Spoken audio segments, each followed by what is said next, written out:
Let's see if we like the answer. How can you tell atoms are real?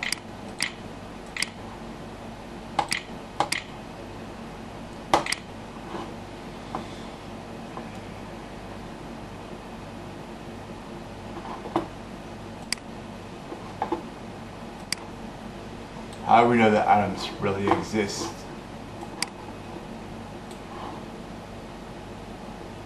Scanning time rushing only for gold atoms. Okay, for starters, that's bullshit.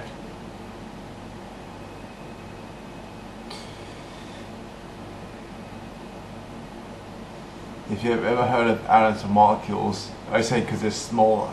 They're small. Like you can't see an atom because the photons can't hit the atom because like the atom's as small as the photon is. Yeah. So or whatever you believe any of it. So like that is just bullshit right there. If you have never heard of atoms and molecules, you wouldn't have much reason to think. You couldn't take a block of wood or metal and what you do chop in half ad infinitum. Maybe you'd have to get a sharpener, but you still might be able to. It's just that you can know atoms are real because you can like the matter recycles itself because it recycles, and you can turn water into acid and then you can get the acid and then turn it into like a plastic and then you can turn it into a ketone and then you can get the acid and then you can, with organic molecules, yeah, like acids turn into alcohols can turn into acids and and then you can turn acetic acid into acetone and then you should find that it all goes back to the same thing again. And that proves atoms exist. Not necessarily. No, not necessarily. But it's just the way that I did all that and I couldn't destroy the matter. Like it just reverted back to itself. Like there's something indestructible there. Like notice how, because matter's indestructible. You think that it's got to be atoms. Yeah, like there's something indestructible there. Yeah.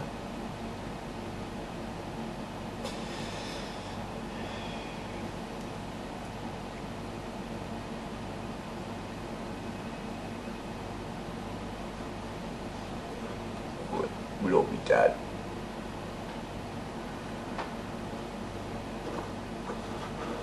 Like it all ends up turning into water going in the atmosphere. There's all this chemistry going on all over the place. It hasn't blown up the planet yet. So it looks like there's something cheesy going on. And that's why I sort of can't be bothered learning about it. But I tell you what, if you could isolate an electron, that'd be pretty cool to come up with.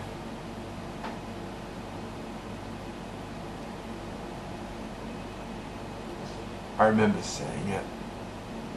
It's like you're supposed to have, you balance it in a magnetic field or something. But then what if magnetivity is made out of electrons? How are you supposed to know? You have to learn it all off them to do it.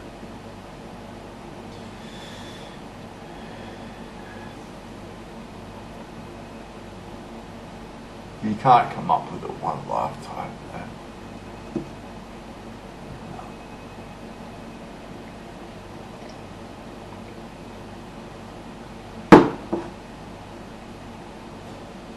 So apparently, so you've done a bit of chemistry, and like it's not that I've done a cycle before, but you sort of tell by the whole world hasn't blown up yet. Now many people are doing chemistry. Steel, plastic everywhere.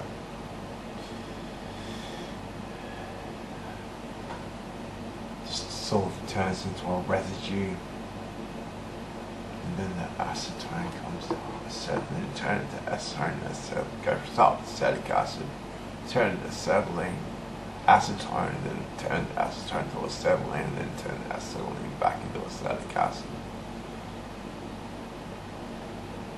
So then get the acetylene and then put it into water. Then you get acetaldehyde, and then turn the acetaldehyde into lactic acid, polylactic acid.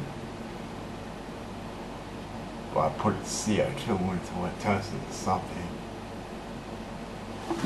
And that's how you sort of think it's got to be like something kind of a bit disappointing.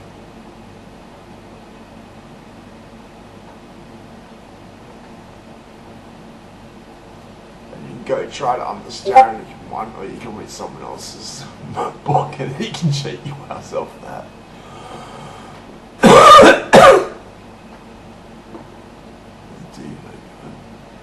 Well, some people get a good track there, that's for sure.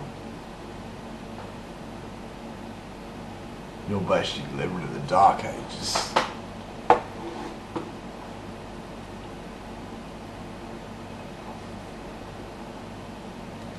The thing I worked out, I'll sort of give it to China now, was if you got an alcohol, you lower its pH by making it an ester. And it has to be a single molecule. You have to properly esterify it. Then it combines with metal at some temperature. And I think the less corrosive the acid is, the higher temperature you need to join the metal to it. We haven't got to do it yet. But I think if you use a corrosive acid, you make a corrosive ester. That's not really called an ester. You don't call methyl fluoride like an ester, but you sort of can. So if you got a really powerful ester, even though it might not be an ester, then it could even react with the metal at room temperature.